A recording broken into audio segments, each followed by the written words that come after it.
Hello, I'm Regina, and tonight I'm going to show you how to sublimate a coaster. So we have one-sided coaster to sublimate. It is the sublimatable piece on this side, and on the back side is corkboard. Okay, so these coasters come, or I should say everything that you're going to sublimate that's an object like earrings, coasters, luggage tags, any type of jewelry, everything will come with a piece of plastic coating on it. So when you receive these, sometimes they look a little dirty. So don't fret because your object is not dirty. It's just the clear coating that's over it. So you want to get something that you can use to start off to try and pick that plastic up so you can, rip it off. So I always use my picks, right? So I just come up to the corner and I just try and gather it as best as I can without actually scratching my product. And as you can see, here is the coating as it starts to lift, right? So when you get a good grip on it, just go ahead and tear the rest of the coating off. There you have it.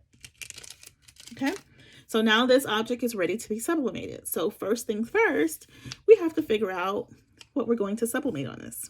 So I think I'm just going to go ahead and do a simple design and sublimate my business logo, right? Because I can give these off or give these away as gifts to my friends and family. If I'm trying to advertise additional type of business, I can place one of these coasters or two, right, inside an order. When someone orders something else, give these as a free gift. Therefore, you can show them, hey, I can also make these types of things, right? To give them some additional ideas so that it brings back business to you as well. So we're going to go ahead and get ready to create our design in Silhouette Studio. And then we'll go ahead and sublimate this. So what you need for this project is, of course, your coaster. Now, some of these coasters come double-sided where you can sublimate on both sides. Some of them come with the rubber type coaster, right? So there are various kinds out there. It's whatever you like or whatever your customer likes. So you'll need your coaster. This is a 3x5 by 3x5. You'll need your heat press tape, your image, and your heat press. So right now your heat press should be turned on to your time and temperature based upon your true machine, okay? My heat press gets very hot, as you've probably heard me say numerous times. I go by the guide within my heat press book. I don't go by the standard of 460 seconds because that will burn my products. So my heat press is already heated up. It's at 385 for 45 seconds. If I use 375, I burn for 60 seconds. Okay, so again, look in your manual and see what the recommended settings are, and therefore you will not waste product.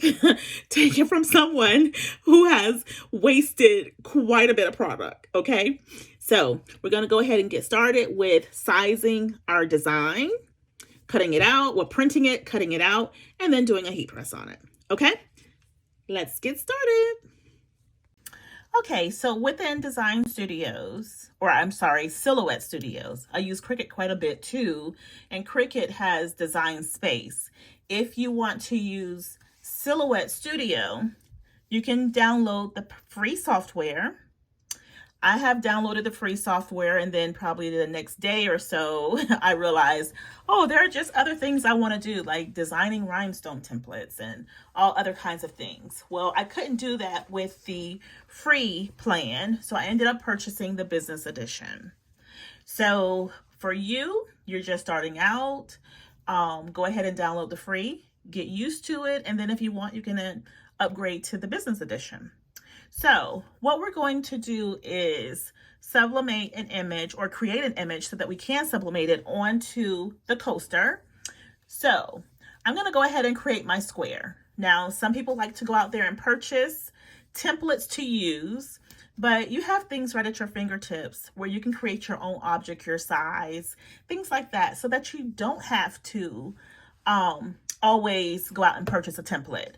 You can bring your image in, and you don't have to use a circle or a square.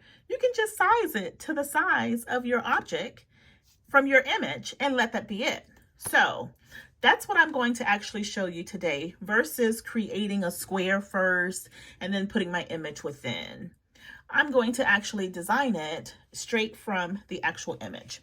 So I'm going to go to my library because I know I have some images in here, and then I can just change the different design of what I want. So let's see here.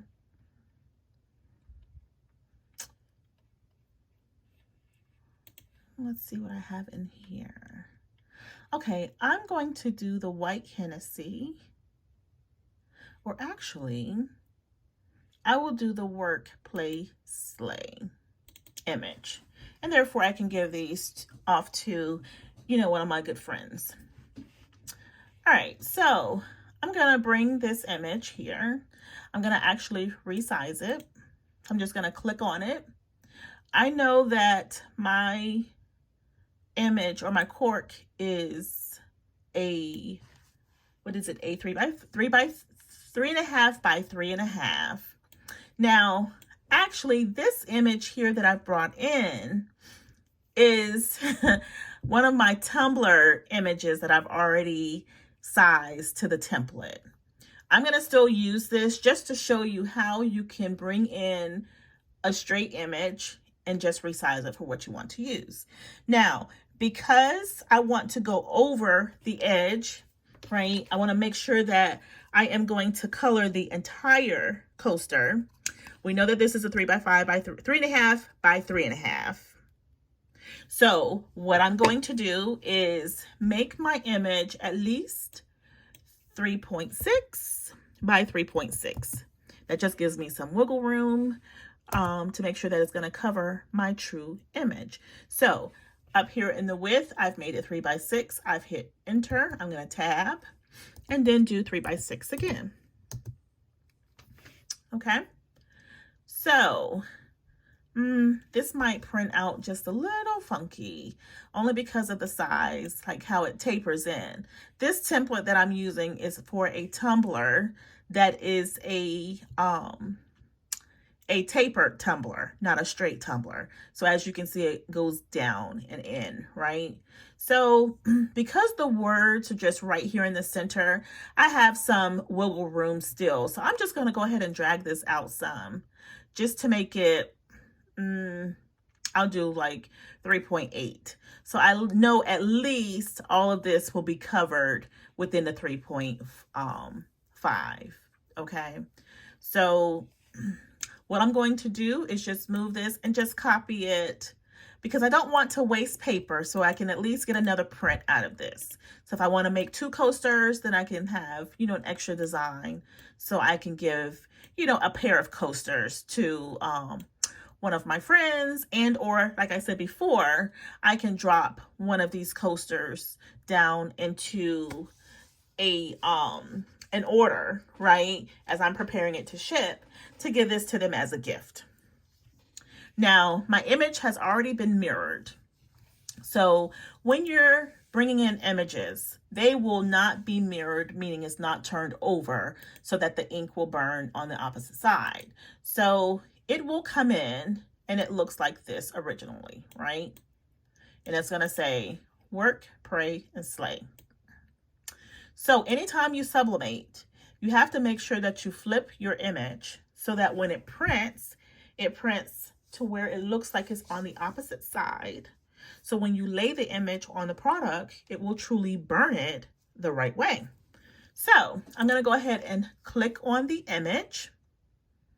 And then I'm going to come up to the top to where it says object, select mirror, and I'm going to flip this horizontally. So now it's back to where it started from because I had already saved the image this way, and it will print on the right side. Okay, so what I'm going to do now is to go ahead and print. So I'm going to send this to the printer, we'll cut it, we'll tape it, and then we will press it. So you also want to get in the habit of saving your designs too, right? So all you will do is come up to the top and select File and Save As. You can save it to your hard drive. Therefore, you can pull it into, if you're using a Cricut, you can also pull this design into Cricut Design Space, or you can save it to the library. The library saves it within Silhouette Studio. So things that I make for Silhouette Studio or using Silhouette Studio, I normally keep all my images within. But again, you have the two options there. I'm not going to save this because this is just a test to show you. I can always go back out and get the original image from my terabyte, bring that in so that I have the true size, and then resize this. But I just want to show you how to save your image. So we're going to go ahead and print. So I'm going to select print. And here you can see my images on the paper, right? So I really probably have enough room to put another image on here. Therefore, I wouldn't be, really wasting paper. But I'm just going to go ahead and print this. So I'm going to select print. Now, if for any reason you forget to mirror your image, don't fret. You can always mirror it here under preferences. So when you select your printer, so I'm going to print from my 8550 series, I can come into preferences. And if you select on more options, you have the option down here to select mirror image. So therefore you can design away, right? Make your designs, go ahead and try and print it, and then state for your printer to flip your image. Right? So just remember, you have two ways of doing it. You can do it actually in the design and within Silhouette Studio, or you can set it up here with your printing preferences. So I'm going to go ahead and just say, okay, I didn't select anything. And I'm going to go ahead and send this to the printer to print. So again, while this is starting to print and while you're designing, just make sure that you have your heat press heated up and ready to go. So at this point, we're going to go ahead and let this print. I'll cut it, meaning just cut it into two, right? Because there's two images. And then we will come back and show you how I tape it, how I press it, and therefore you will have your coaster. Okay, so my image has printed, I've cut it. So I've just cut one of them, right, that we've made. So what I'm going to do is just put my image on top of the design here and make sure that it's, within the actual printed part of the image. And as you can see, I still have image on the outside, right, around it. I will just go ahead and tape this. So I'm taping it, putting some tape on the back side of here, and then just wrapping it around the image to secure it. And we'll just do the other side as well.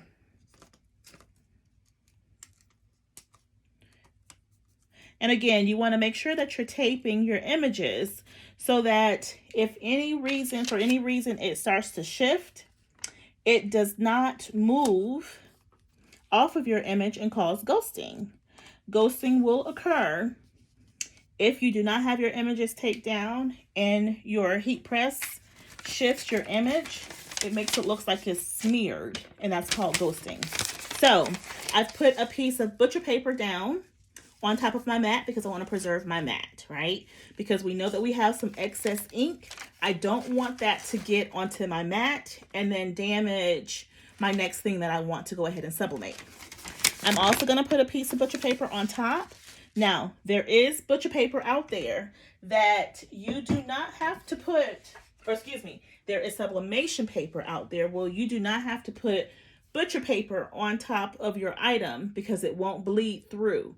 But because I'm anal and I just don't want anything or any mishap to occur, I don't want to damage my top plate, right, with ink. So I always just put a protective covering on top as well. So we're going to go ahead and slide this in and let this cook. And again, my settings are on 385 for 45 seconds. So while this is, burning the ink into the object, at this time, if you're doing multiples, say you might be doing a 4-pack and you only want to put 2 on your mat at a time, Then while this is burning, you go ahead and you start working on, taping your others, right? But we're just going to do this one just to show you how it's done, and it goes by rather quickly. So again, I would just encourage you, if you're doing this as a business, you want to make sure that you start thanking your customers and giving them a little something extra, right? And again, that also promotes your business a little better too, to show them what else you can do. And see how you can see when I lifted this up, it moved my image off of part of the butcher paper on the bottom. So if I did not have this taped down, it would have distorted the image on the coaster as well. So that is why you want to get in the habit of taping this. So I'm going to go ahead and take this tape off. And again, these things are very hot, so make sure that you're using, heat gloves. But I'm just pulling it with the paper and taking it off with my pick, right? So here we have it. We have our sublimated coaster, something that was quick and easy to make, right? And here we have it. And it says, work, pray, and slay. So it's so simple and something that's so cute and unique, right? So you can go out and find images off of Etsy, but you have to purchase those.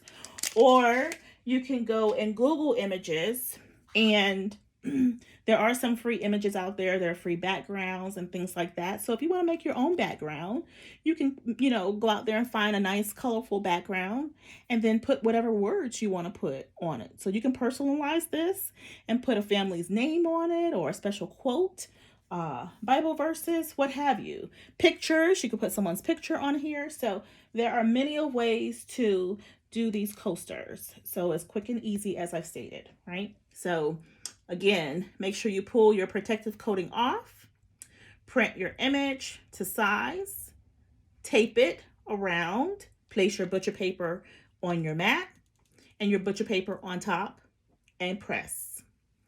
And here is what you will have, your sublimated coaster. So I thank you for your time.